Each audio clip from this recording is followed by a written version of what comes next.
বন্ধুরা, যারা বরবটি খেতে পছন্দ করে না বা নানা রকম সবজি খেতে পছন্দ করে না, একবার এইভাবে বানিয়ে দেখুন, তারা পুরো পাগল হয়ে যাবে যে বরবটি এত সুন্দর এত স্বাদের হয়। একবার অবশ্যই বানাবেন। কেমন লাগলো কমেন্ট করে কিন্তু জানাতে ভুলো না। ভিডিওটা প্রথম থেকে লাস্ট পর্যন্ত দেখার অনুরোধ রইল। আমি সুস্মিতা রান্নাবান্নায় স্বাগত জানাচ্ছি। তাহলে চলো দেখে নিই।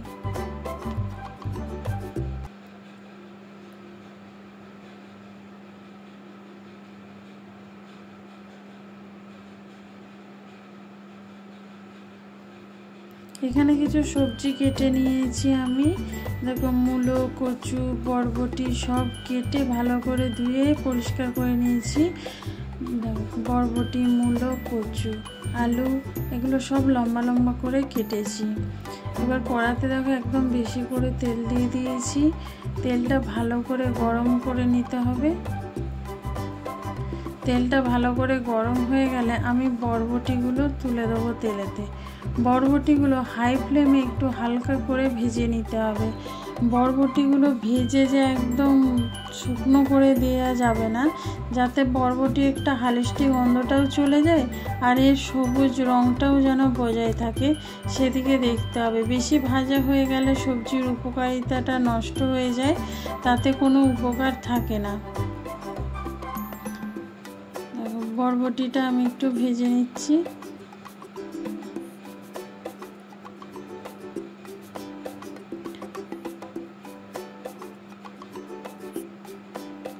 এখানে দিয়ে দিচ্ছি অল্প করে নুন আর হলুদ। নুন হলুদ দিয়ে বরবটিটা আমি ভেজে নেব। নুন আর হলুদ দিয়ে বরবটিটা আমি একটু লাল লাল করে ভেজে নেব। তাতে কি হবে, বরবটিটা খেতে ভালো লাগবে আর কোনো হালিষ্টি গন্ধও কিন্তু ছাড়বে না। দেখো, এখানে ভালো করে আমি একটু ভেজে নিলাম। বরবটি আমরা অনেক রকমভাবে বানিয়েছি, তবে এইভাবে যেমন আমি দেখাচ্ছি এইভাবে একবার বানিয়ে দেখো, এর স্বাদটা যেন দ্বিগুণ বেড়ে যায় বরবটি।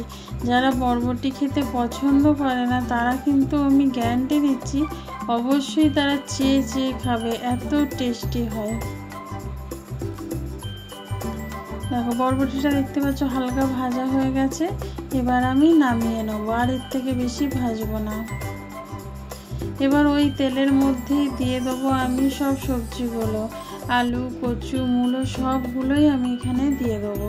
আর কিন্তু আলাদা করে তেল দিচ্ছি না, ওতে যা তেল আছে তাতেই রান্নাটা হয়ে যাবে। আর হলুদও দেবো না। দেখো, ভাজাতে যাও তেলের মধ্যে হলুদ মিশে গেছে, এতে আর হলুদ দিতে লাগবে না। এতে অল্প করে নুন দেব। নুন দিয়ে কিন্তু এটা এবার ভালো করে ভেজে নিতে হবে। ভালো করে ভেজে নিলে কি হবে, যে কচুর একটা হরহরে ভাব সেইটা কিন্তু কমে যায় এইভাবে ভেজে নিলে। দেখো, এখানে নুন দিয়ে দিচ্ছি।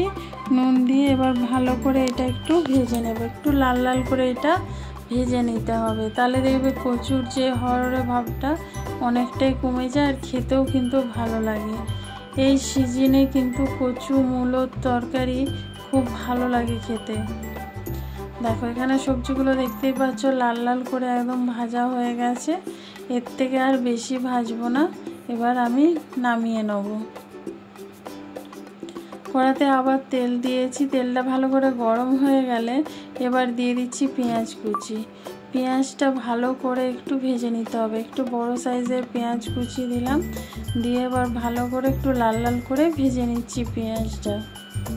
বন্ধুরা, বাচ্চাদেরকে খাওয়াতে গেলে সবজি একটু তো পরিশ্রম করতেই হবে, তবেই তারা একটু মুখরোচক হলে কিন্তু তবে সবজিটা খাবে। তাই আমি একটু চেষ্টা করি আমার ছেলেকে যেভাবে খাওয়াতে, সেইটাই তোমাদের সাথে শেয়ার করি। পেঁয়াজটা ভাজা হয়ে গেছে। এবার আদা রসুনটা আমি দিয়ে দিচ্ছি। দিয়ে এবার ভালো করে ভেজে নেব, যাতে আদা রসুনের কাঁচা গন্ধটা চলে যায়। তিনটাকে একটু ভালো করে ভেজে নিতে হবে।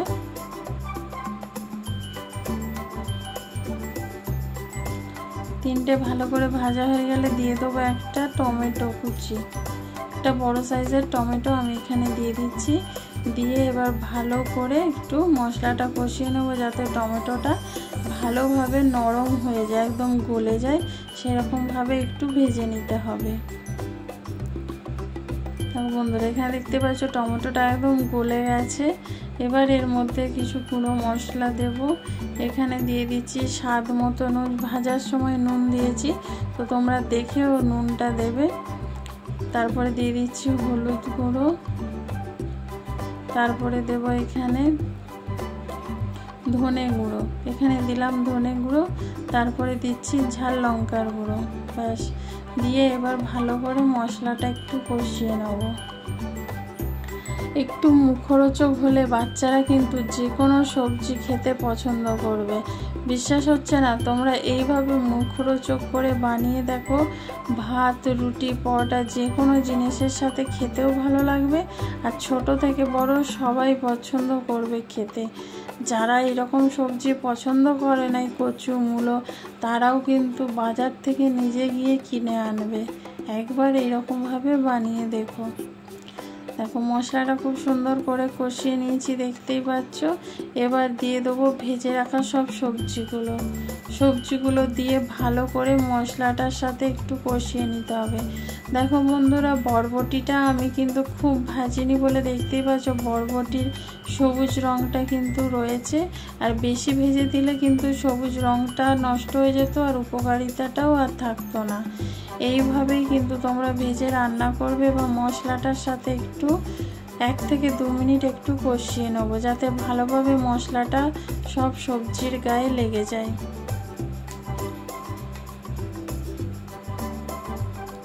দেখো এখানে দেখতে পাচ্ছ কত সুন্দরভাবে কষানো হয়ে গেছে। এবার আমি এখানে কয়েকটা চিংড়ি মাছ ভেজে রেখেছিলাম, সেটা দিয়ে দেবো। আজকে সকালে যখন আমি রান্না করছিলাম চিংড়ি মাছ, তা থেকেই আমি কিছুটা রেখে দিয়েছিলাম এই সবজিতে দেব বলে। তোমরা এইভাবে চিংড়ি মাছ দিয়ে রান্নাটা করে দেখো, খুবই ভালো লাগবে। আর যদি চিংড়ি মাছ না খেতে পছন্দ করো, তাহলে চিংড়ি মাছটা নাও দিয়ে এইভাবে বরবটি আলুর তরকারি কিন্তু তোমরা একবার বানিয়ে দেবে। আর এইভাবে দুটো যদি চিংড়ি মাছ দিয়ে দাও, তাহলে তো আর কোনো কথাই নেই, তরকারিটা যা লাগবে। এবার অল্প করে জল দিয়ে চাপা দিয়ে রান্না করে নেব, যাতে সব কিছু ভালোভাবে সেদ্ধ হয়ে যায়। খুব বেশি জল দেবে না, নামমাত্র একটু জল দেবে, আর লো আঁচে কিন্তু চাপা দিয়ে রান্নাটা করে নেবে, এতে বেশি জল দিলে ভালো লাগবে না।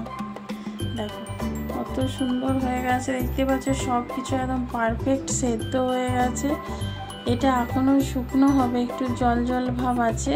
দেখো সব কিছুই কিন্তু সেদ্ধ হয়ে গেছে। দেখো আলু, মূলো, কচু সবই সেদ্ধ হয়ে গেছে, দেখতেই পাচ্ছ।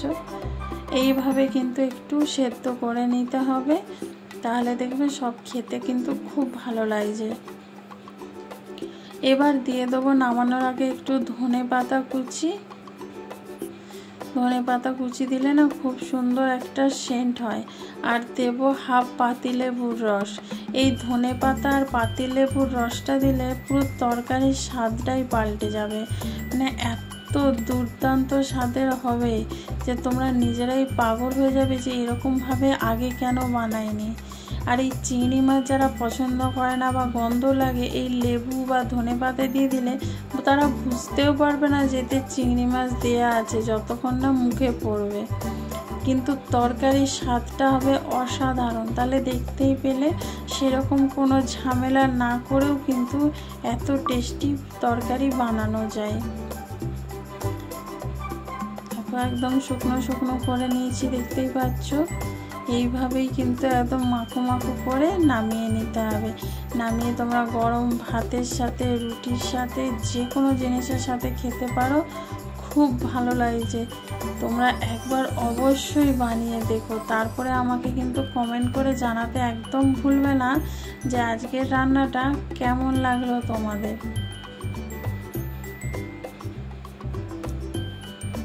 একটু আমি আলুগুলো ভেঙে ভেঙে দিচ্ছি, তাতে কি হবে একটু মাখো মাখো তরকারিটা হবে। তোমরা না চাইলে নাও ভাঙতে পারো এইভাবে রেখে, কারণ এগুলো তো সব কিছু সেদ্ধই হয়ে গেছে। এবার আমি নামিয়ে নেব। তাহলে বন্ধুরা আজকের ভিডিওটা যদি ভালো লেগে থাকে লাইক কমেন্ট শেয়ার করো। নতুন বন্ধু যারা দেখছো চ্যানেলটা সাবস্ক্রাইব করে বেল আইকনটা ক্লিক করে দিও। যারা ফেসবুক থেকে দেখছো পেজটা ফলো করে দিও। Thank you.